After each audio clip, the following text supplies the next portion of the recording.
first of all, no matter what my peer says, he can't regulate prices on a commodity. This is a capitalistic environment. If you change the constitution and you let me swear on the Mao Bible, then maybe we can change the way we're doing business. Price regulation is against the constitution. So there's no price regulation. Today, he was happy that we have reduced prices. But we have not reduced prices because of him. This is our game plan. We reduce prices from $6,000 satellite. You can argue there were inclined orbit services for $3,000 or less. But let's say geostationary, top one tier satellite, New Skies, NSS-7, $3,000 simplex, $6,000 duplex.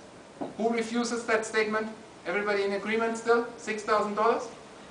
So if I say I give you for 600, is this a 90% reduction or not?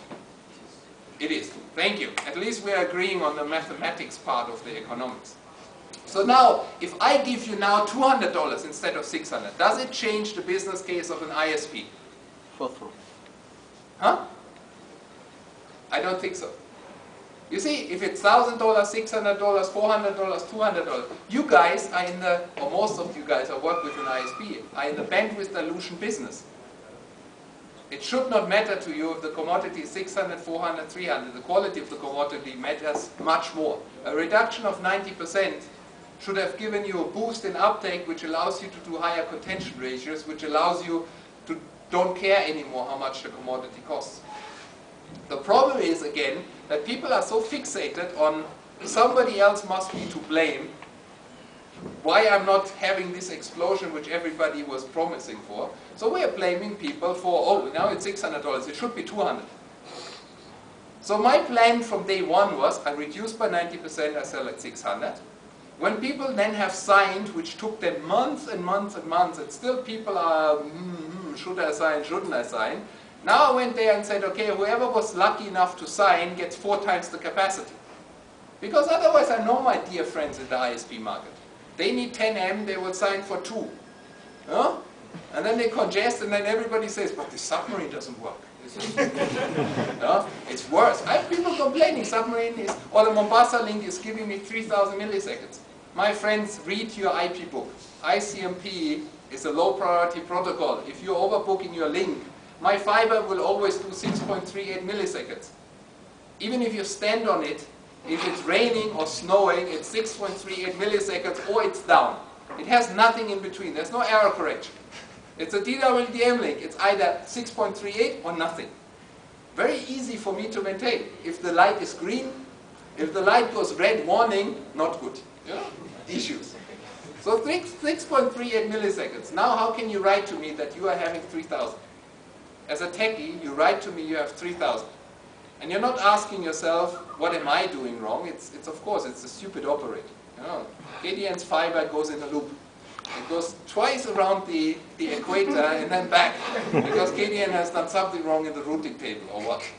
Yeah? We're not that stupid. You know, sometimes we screw up, I admit. We have grown over the years. We had some major screw-ups which you guys had a feast of blogging about how cool we screwed up. You know, hello, good morning. At least we did something. You know, without us, you would still sit on JumboNet. Believe it or not, without guys like us, you would still sit on JumboNet and you would have a reason to complain. Now a little bit, maybe harsh. But as I said, I'm speaking as a private citizen, not as KDN. So later on, when I speak as KDN, I'm more compliant. So now, you see, what I have forced people to do suddenly in ISP or any wholesale customer, funny enough, I sold now to end users. Was not supposed to do it. Our declaration is we do infrastructure only. Why would KDN sell to an end user? Guess. Because ISPs are not ready. Sheer desperation. You know, you can name it. Sheer desperation. I'm shitting in my pants in German. You know? What will you say? What's the translation in English? You know, I'm shitting in my pants. I'm sitting there. I have monthly, because I cough to my shareholders, I'm paying this capacity, $1.75 million. I'm coughing every month for submarine capacity to my shareholders who have pre-financed the whole bloody thing, and this includes all the costs that are involved with it. So they want, at least in this investment vehicle, to break even for now. And they want to recover between 5 and 8 years worst case.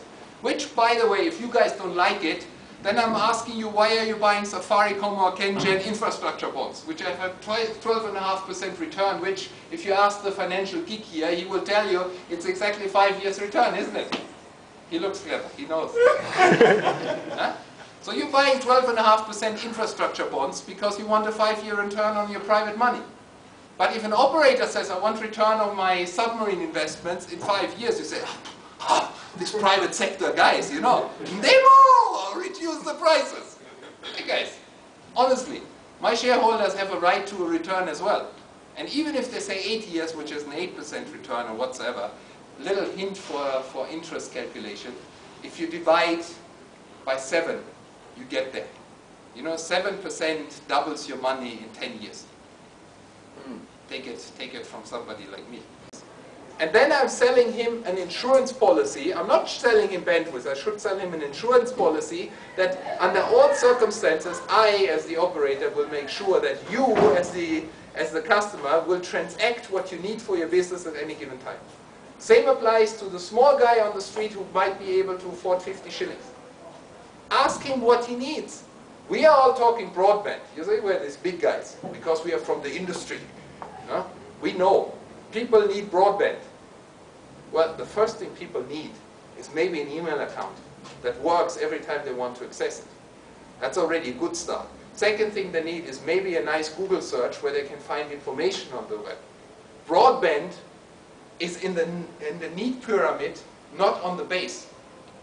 If we have a penetration of 1, 2, 3% in the country, you know, the main concern should be the 97%, how to get them on the net in any way, and then talk about what is broadband for them.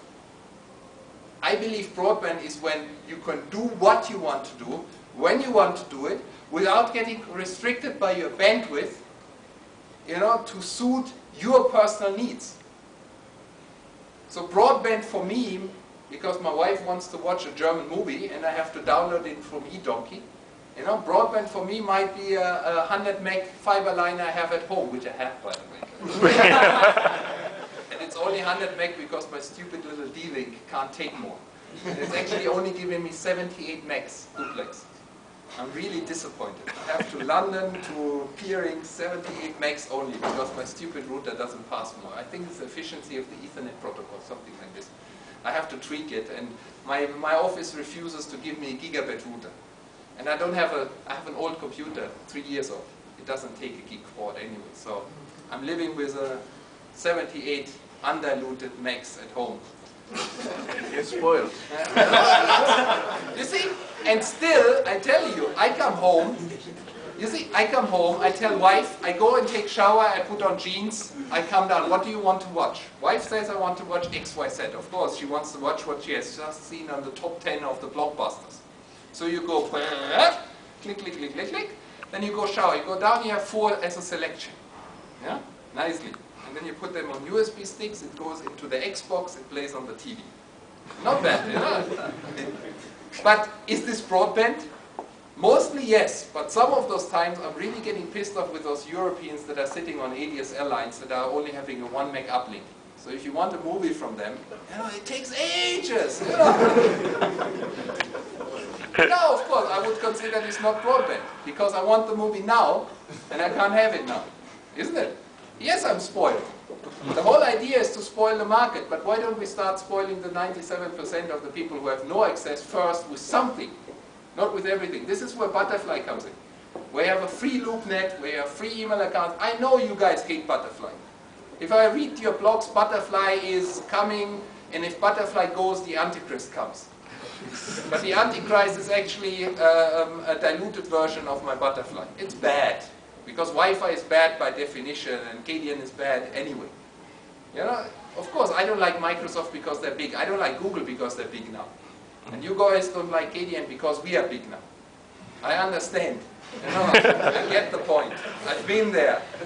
I'm one of those rebels who is hacking software just because I want to show I can, not because I must. You know, I can afford to buy my software, and I actually do when I use it, but I have to hack it first, otherwise I can't buy it.